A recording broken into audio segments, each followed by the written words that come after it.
Hey guys, this is Tauna. Today we're going to be going over all 15 of the Spider-Man mythics, because I think that, looking at the mythics of the set is very fun, as well as it can give you a kind of idea on what the set is a little bit as well. Obviously mythics kind of, stray a little bit away from what the set does, but not in a way that kind of, doesn't give you a good idea on the set anyway. So there's 15 new mythics coming with the new Spider-Man set next, 2 weeks away we're looking at, and there's 5 less from the Final Fantasy one if you are keeping track of them. Some of them look very interesting to me, but that's because, one, I like Spider-Man, and two, I kind of like the idea of some of the decks that you can build around these. Obviously a lot of them are very commander centric, and a note, please keep it civil down below. I understand there's people who, hate this set or hate Universes Beyond altogether, but just keep it civil. You can have an opinion, but just don't kind of shove it down everyone else's throat. Before we do get into that, make sure you guys subscribe, make sure you share it around, all that kind of stuff. We're trying to hit 25,000 subscribers by the end of the year. I'm really hoping to reach that. And, support our dream here of becoming one of the best content creators for Magic the Gathering. So first up, we've got Anti-Venom, Horrifying Healer. So when it enters, if it was cast, you're going to return target creature card from the graveyard to the battlefield. But that's kind of, an additional bonus, right? The best part about him is that he's going to redirect any damage that will be dealt to you. So, wrong way around. If damage is dealt to him, you prevent that damage and put +1/+1 counters on it, which means those abilities that do redirect damage from you onto him are going to be absolutely amazing, right? Stuff like Farrier, I think that's how you pronounce that, that redirects any damage. All damage that would be dealt to you is dealt to enchanted creature instead. Or the new one that comes with the upcoming Spider-Man set with great power. All damage that would be dealt to you is dealt to that enchanted creature, but also they get +2/+2 for each aura or equipment that is attached to it. So stuff like that would be a very interesting deck for Anti-Venom. Kind of like a really big build tall, give him vigilance somehow, swing him in. Now, if you are after this card and, the set doesn't kind of, it's surprise, like you don't like the set overall, or the single ends up being very expensive, you can potentially also pick up the actual action figure that will come with a special promo version of this that is insanely cool, because it is actually Anti-Venom. It's Agent Anti-Venom, so it's when Flash Thompson became Agent Anti-Venom. So it's kind of like a more soldiery kind of look. It's just really amazing. I really love it. Behold the Sinister Six is the next one here. So I was looking at this one, and I do like it, right? I do think there's an insanely flavorful card. It's kind of, bringing the Sinister Six back from the dead, which the Spider-Man, has done a fair few times in the comics. They brought back the Sinister Six, various different iterations for it, which is great because, the fact that it can bring back just 6 random creatures. So it's return up to 6 target creature cards with different names. So they have to have different names from your graveyard to the battlefield. So it's good. It's an interesting version of it, and I do like it. Kind of like, a very interesting kind of reanimation version. It's quite costly though, costing 7, when for 2 more you could get a Rise of the Dark Realms. Now, I don't think this is going to replace a Rise of the Dark Realms. Rise of the Dark Realms is just a very strong card, but if you are looking to mostly kind of reanimate your own stuff, I think this is an okay version to have in there, as well as kind of like a additional kind of contingency. If you don't happen to draw Rise of the Dark Realms, you've got another way to be able to reanimate stuff if you're mostly milling yourself. If you're milling other people and wanting to bring their stuff back, obviously Rise of the Dark Realms is going to, be insanely better. But if you're mostly milling yourself and you have like a few key creatures you want to bring back, I don't think this is awful. Next up, we've got the Cosmic Spider-Man. So this is our Wooburg Spider-Man. So he's going to be, if you're building it as a commander, he's got 5 different colors in him.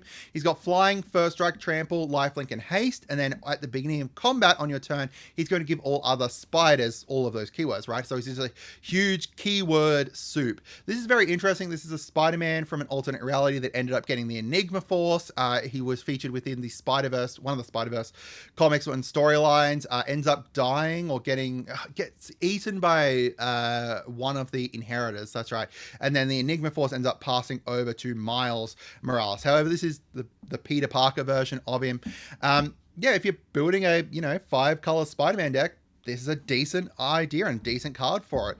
I don't think it's going to be an insanely great card in a lot of other formats. I don't think it's going to be great otherwise, but I do kind of like the idea, and I kind of, I like it as a lot of my decks end up revolving a lot around their commander or going around their commander. This one's not going to, though. It's going to be like a, Spider Tribal, and then he's there as like a big kind of finisher, essentially, in the command zone.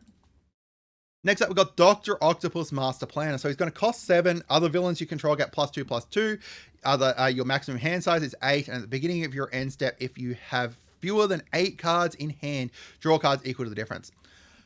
So, Dr. Octopus is one of my favorite villains of all time. I'm going to say favorite characters of all time because the Superior Spider-Man is an absolutely amazing comic and I love it. I do not think that this captures Doc Ock very well. I think that they looked at Octopus and they're like, Octopus, that's 8. Oh my God, we're going to have our maximum hand size is 8. We're going to draw cards up until we've got 8. Yeah, I'm not a big fan of it. I don't think it's very flavorful. I don't think it's, a very strong card. I just don't like the card overall. I think that there's just, like, I would have preferred to Doc Ock to be more similar to, like, Eggman, right? Like, where he gives people the villainous choice. You can either discard something or I get to cheat out some robots and stuff, which, is more in line with Doc Ock, in my opinion. I think villainous choice would have been an absolutely insanely great mechanic in this set. I don't think it's a bad card, and if you are wanting to build a villain tribal deck, it's definitely there, but I would rather build a villain tribal deck against the Green Goblin that we'll get to later, rather than kind of, forcing it more into Doc Ock just because he gives a little bit of banner and some card draw. Next up, we've got Eddie Brock / Venom, the Lethal Protector. So on the front side here, you've got Eddie, who comes in, returns target creature card with mana value 1 or less from your graveyard to the battlefield. Just a reanimation for a creature with mana value 1 or less. That's not super important. It's not going to show up very often. There's going to be very few times that I assume you're going to do that. Unless you've kind of like, already sacrificed a 1 mana value thing, which happens all the time with like, grave crawlery kind of stuff. And then you can pay 3 and Jund to flip him, to transform him, or you can just cast him on this side. On that side, on the Venom Lethal Protector side, he's got Menace, Trample, Haste. Whenever he attacks, you can sacrifice another creature. If you do, draw cards, draw X cards, and then put a permanent card with mana value X or less from your hand onto the battlefield, where X is the sacrificed creature's mana value. So you're wanting to kind of, do sacrificey kind of stuff with this, right? So I kind of, I like this card. I think that it's great. I'm actually more shocked that, the Lethal Protector side wasn't Mardu, because I kind of like the Mardu idea when you are on, Lethal Protector. It's more him, when he's a hero, like an anti-hero kind of thing. And, he's got the hero and villain tag, so, works well with both of those. I think this is a good card for a commander. It's going to be a decent commander, fun commander, potentially. In regards to anything else, probably not going to get anywhere. And, it's very similar like the Gitrog Ravenous Ride, which is what it reminded me of. It costs 1 more for the red there. It's got Trample and it's got the Menace on top of it as well. And you don't need to you don't need to saddle it with anything. And you cheat out a permanent rather than the land card. So, it's very similar to it in regards to what kind of decks you're looking to build. A deck that kind of sacrifices creatures, reanimates creatures, brings them back and stuff. But, goes about it a slightly different way. And having that red in there as well is going to be pretty helpful for certain things. We've got Gwenom Remorseless. So she's got Death Touch, Lifelink. When she attacks, until end of turn, you can cast you can look at the top card of your library at any time, and you may cast cards from the top of your library. If you cast a spell, that way you pay life equal to its mana cost rather than pay its mana cost. It's basically Baller's Citadel for 1 black less. Right, so it's cheaper than Baller's Citadel. However, you do need to attack to be able to get that trigger. I don't think it's going to be a game changer like Baller's is, but I do think that it is going to be a potentially quite strong card if you are building a deck that's going to care about these things. Like if you've got a life gain deck, it's going to be decent because, she's got lifelink on her and then she lets you cast stuff, which is okay because you're gaining life back anyway. I think there's definitely a big kind of, area of the game that's going to make use of her. The interesting thing about this one as well is that you can get a promo from this by getting the gift bundle. 99% chance the normal version is going to be cheaper, and honestly I like the normal version's art better, but if you are kind of wanting to buy a little bit of Spider-Man, the gift bundle's there to potentially get it and then get this promo. We've got Gwen Stacy / Ghost Spider. So on her front side, when she enters, exile the top card of your library. You can play that card for as long as you control this creature. Notably, it says this creature. When you transform her, it is still the same creature. She doesn't exile and then come back or anything. It's still the same creature, so you can still play it when you have Ghost Spider out. So then you can pay 2 and Jeskai to transform her, or you can just cast her on that side. same as, you know, Eddie.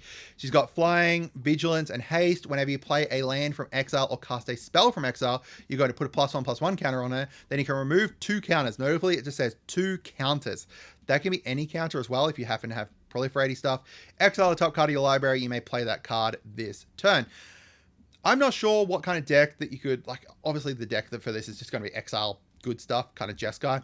I'm going to put her into my, what's his face deck? My 10th Doctor deck, 10th Doctor and Rose Tyler deck. That's all Jeskai, you know, play from exile and stuff. You know, it's going to go very well there. You could easily build a commander deck around this, and it's going to be decent because you're just wanting to impulse draw, exile top cards of your library, and then play them. And then Ghost Spider just gets bigger. And then there's a whole bunch of stuff that's like, you know, when you cast a spell from exile, do this. When you cast a spell from anywhere but your hand, do this. Spells you cast from anywhere but your hand cost 2 less, etc. We've got Imposter Syndrome. So this is the card that was specifically built around me because, you know, I've got I've got very bad Imposter Syndrome. I do not think I deserve anywhere near the level of support that I get or the level of subscribers that I get. Anyway, that's a whole different topic. So Imposter Syndrome, whenever a non-token creature you control deals combat damage to a player, you do need to deal that combat damage. Create a token that's a copy of it, except it isn't legendary. So you get to essentially clone something, copy something as soon as it deals combat damage. Kind of reminds me of like Reflections of Litjara, except it's going to be like a it's going to happen all the time, right? And it's, you know, not just when you cast it, it's just whenever you deal combat damage to a player. Specifically, that does need to be during the combat step, not whenever it deals, you know, just any other damage. But it's going to be a quite strong card, I think, in a lot of different decks.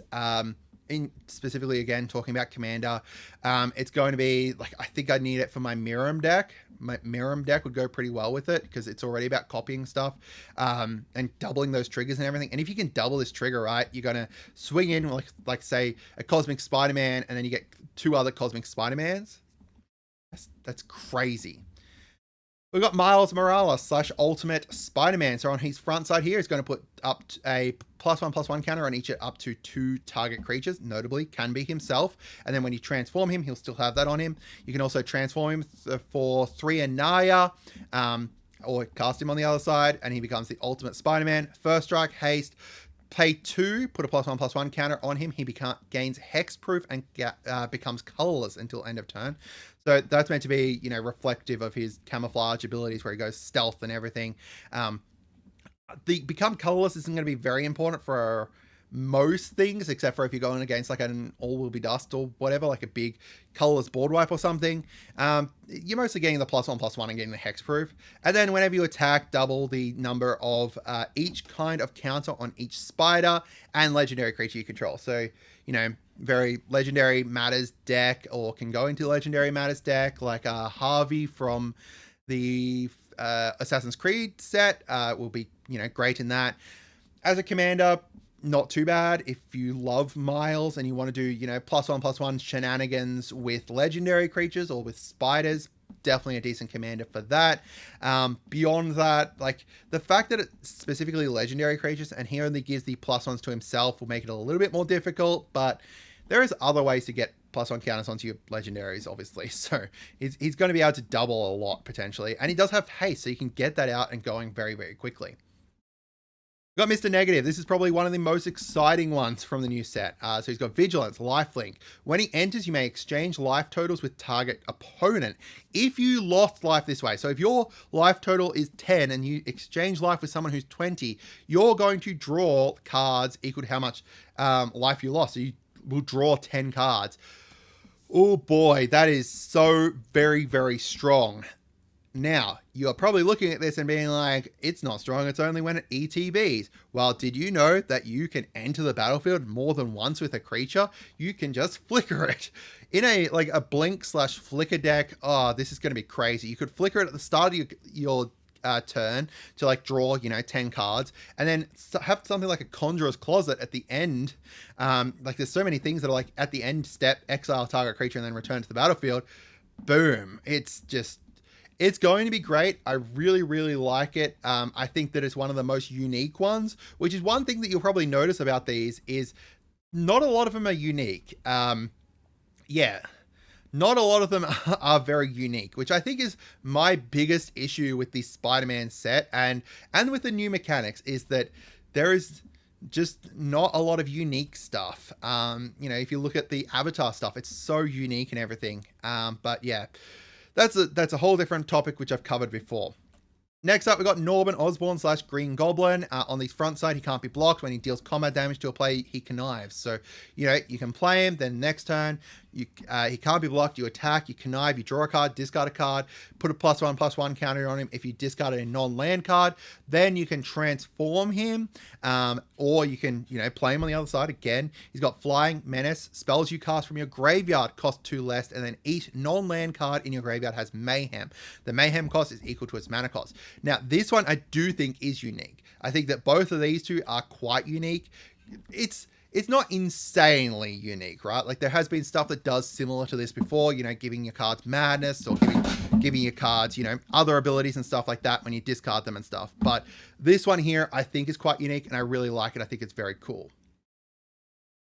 Next up, well, I don't know what that is. Just want my drink everywhere, but all good. So next up, we've got Peter Parker. So when he enters, he's going to create a spider creature token, and then you can flip him again for 1 green, white, blue, bant, flip him, or you can play him on that side. He's got Vigilance, Reach, and then each legendary spell you cast that's 1 or more colors has web slinging, green, blue, and white. Again, not a very, very unique card. You know, it just lets you cheat out. I do like that it's legendary spells, not just creatures. So technically you can, like, you know, Urza's Ruinous Blast or stuff like that. Anything else that is legendary, you know, legendary artifacts, etc. I think that there's, you know, people who are going to potentially build this. But personally, I just don't find it super interesting. But, you know, that's me. I also like the fact that it's he's got Vigilance, so he's not likely to get tapped. So you can't, like, you know, web slinger and return him. I guess you can tap him down with other things, but, you know, I don't know. I'm actually also disappointed that this wasn't the headliner of the set, given the fact that, you know, it's a Spider-Man set, but that's a whole different kettle of fish. We've got the Spiderverse. So this one here makes it so your legendary rules don't apply to spiders you control. And whenever you cast a spell from anywhere other than your hand, you may copy it. If you do, you may choose new targets for the copy. If the copy is a permanent spell, it gains haste. Do this only once per turn. So I do really like that and do really find that interesting. I don't think it's a hugely, you know, Spider-Man centric ability, and it is anywhere other than your hand. So technically, if you have this in Green Goblin, cast stuff from your graveyard, it's fine. It's similar to, like, the Mizzix replica rider there, where you need to pay 2 to essentially do the same thing. It's mostly for when you play Exile, because of the Spider-Verse stuff was like Exile and Impulse Draw and stuff. But if you cast it from your graveyard, cast it from the top of your library, cast it from wherever, it's still going to count.